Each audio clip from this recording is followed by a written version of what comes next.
foundation of karate attack and parry techniques is the use of the hands and feet as weapons. In my experience, following up while attacking in karate tends to lessen the force of the assault.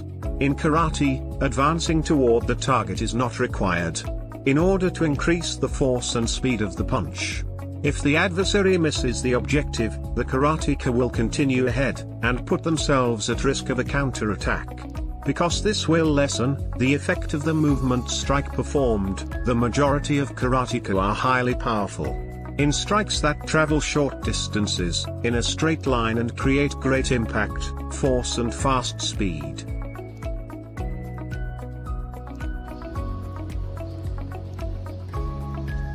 When making the strike, the heel is not squeezed as the attacker advances toward the target to give the punch more heft.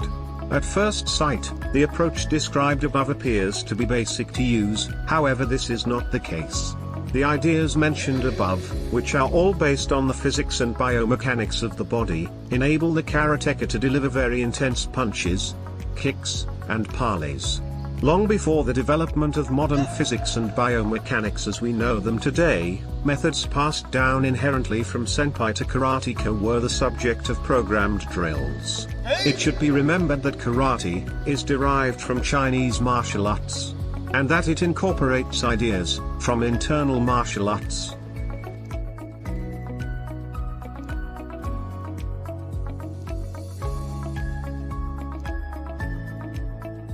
Since the word movement solely relates to the karate art form, it shouldn't be misunderstood or taken to mean that it has a poor or inefficient technique. Movement is a proverb. This is a reference to the fact that whereas kata is a martial art that emphasizes relaxation and the innate qualities of the body, karate prioritizes the development of techniques based on strength and physical force. A karateka must be able to understand and reflect on the techniques he performs in order to reach his potential with sincere effort and devotion. Karate is a lifetime discipline that encompasses both physical and mental abilities. It's crucial to keep in mind that the name of the karate style alludes to the fact that certain techniques are harsh and others are gentle. When the opponent's hard portion of the body is not targeted by the weaponized hard part of one's own body, both parties are hurt. On the other hand, since it doesn't injure muscles, the soft portion of the body used as a weapon shouldn't be utilized on the soft part of the opponent. Additionally, in karate philosophy, an assault on an adversary is either a hard attack against a soft target or a soft strike against a hard target. Tsuki's strike on the jaw, for instance, will harm both the defender and the attacker.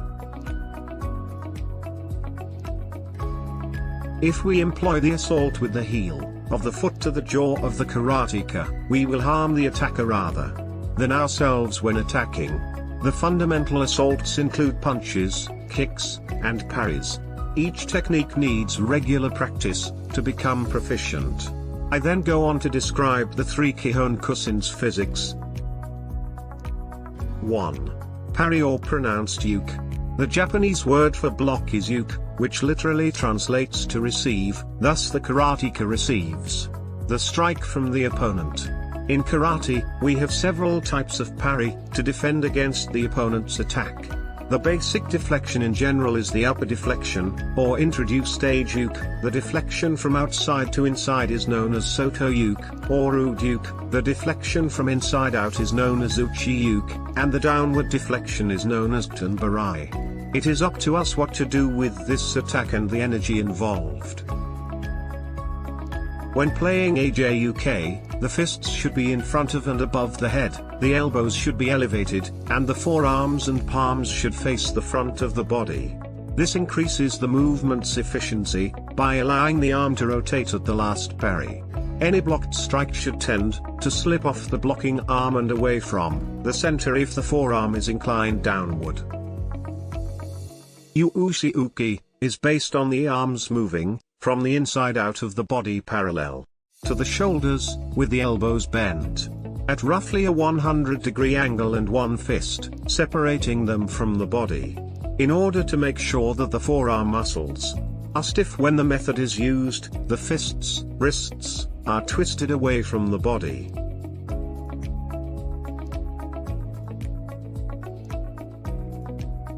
The Soota Uke, or Age Uke, Parry, which is executed similarly to the Uchi Uke, shows the arm going from the outside inside the body. The elbows are bent around 100 degrees, while the arms move across in front of the torso to divert the attack from the core. According to the Soota Uke or Age Uke, the fist and wrist is also turned away from the body to contract the forearm muscles and deflect.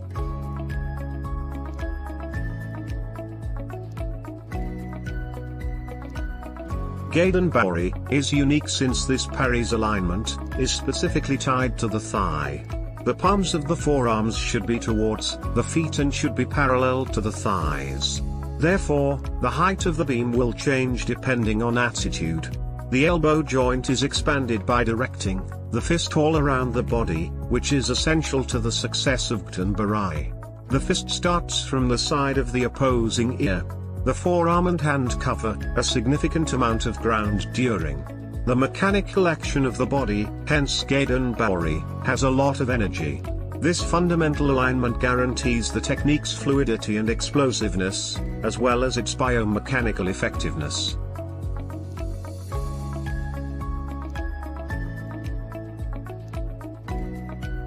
Two, punch, or Tsuki. The mass of the legs is transferred far more quickly than the mass of the arms and hands during a punch. Due to the speed with which the hand punch may be executed, the karateka would estimate that the fist weighs 3% of their body weight. Despite not having the same force as a kick, a punch nonetheless significantly affects the target or targets. Each punch has a different target region, which affects how they are aligned. The elbow's posture is also crucial. Even when the arm is fully extended, the elbow should still be slightly bent. This position enables the arm to absorb the energy that is sent back to the body like a spring. Additionally, the elbow won't be overextended as a result. The karateka must be as calm as possible in order to draw the opposing arm rapidly enough to assist the arm that has been provided room accelerate while attacking. The alignment of the fist is another component. It must rotate from the space in order to increase the punch's penetrating strength. 3. Kick, Geri. The mass of the foot is relatively huge when compared to the punch, around 25 times the mass of the hand. Each kick employs a different area of the foot to assault the opponent. This indicates that a kick delivered properly has greater force than a punch. We do not often kick above the waist in karate.